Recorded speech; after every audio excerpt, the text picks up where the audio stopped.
All right, President-elect Trump is making some key cabinet picks, and they're popping up in headlines of their own today. In fact, not all from the president-elect's party are on board with some of these choices, many of the picks being Republican lawmakers. And because of that, there are questions now about what that means for the GOP's slim margin in the House. NBC's Alice Barr breaks them down for us from Washington. What are you hearing?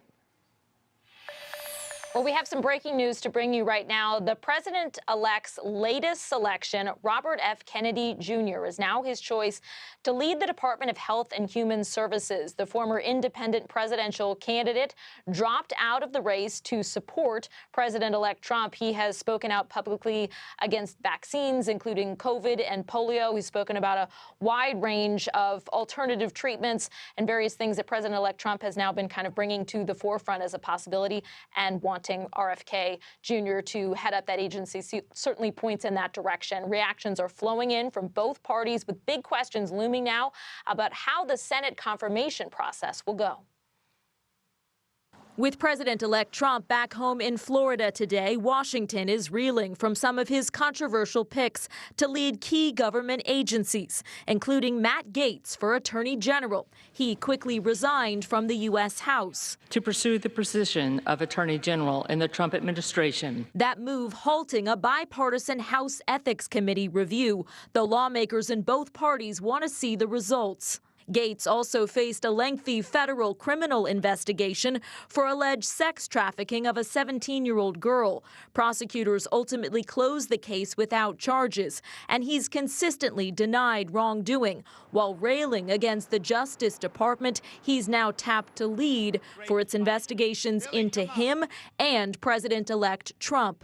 The lawfare we've seen against President Trump will do great damage well beyond our time in public service. The president-elect saying Gaetz will, quote, root out the systemic corruption at DOJ, while some Republicans argue Mr. Trump has a mandate. I can understand his frustration in wanting to put an agent of change in place. Others joining Democrats in raising deep concerns about both Gaetz and the president-elect's pick for Director of National Intelligence, Tulsi Gabbard. They live in this world of conspiracy theory, of burn-it-all-down sensibilities. Gabbard, a former House Democrat turned Trump ally who would advise the president on the government's most closely guarded secrets, has been a vocal critic of U.S. intelligence assessments, including in the Middle East, and has shared Russian claims about Ukraine that have been discredited by lawmakers.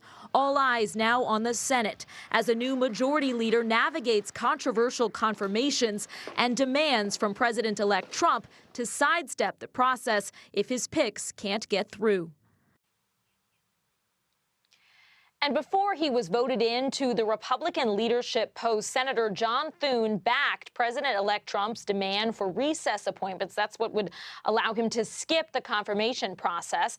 As many members of Congress are pushing back on that idea, Thune today told the Senate to expect an aggressive confirmation schedule early next year. Back to you. All right. No shortage of news where you are. Always lately, Alice. Thank you so much.